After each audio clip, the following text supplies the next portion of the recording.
ทำเงื่อนโอเวอร์แฮนด์ก่อนเริ่มแรกนะครับลักษณะนี้เงื่อนโอเวอร์แฮนด์หลังจากนั้นเนี่ยครับเราจะใช้ปลายเชือกที่จะต่อเนี่ยเข้าไปยังย้อนไปยังเชือกวิ่งของเส้นสีแดงย้อนเข้าไป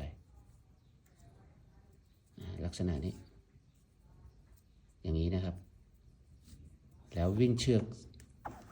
วิ่งสีน้ำเงินเนี่ยวิ่งมาทับบนเส้นหลักของสีน้ำเงินหลังจากนั้นวิ่งย้อนไปข้างล่างแล้ววิ่งกลับขึ้นมาตามเส้นสีแดงได้ลักษณะนี้หลังจากนั้นจัดเข้าที่ดึงให้แน่น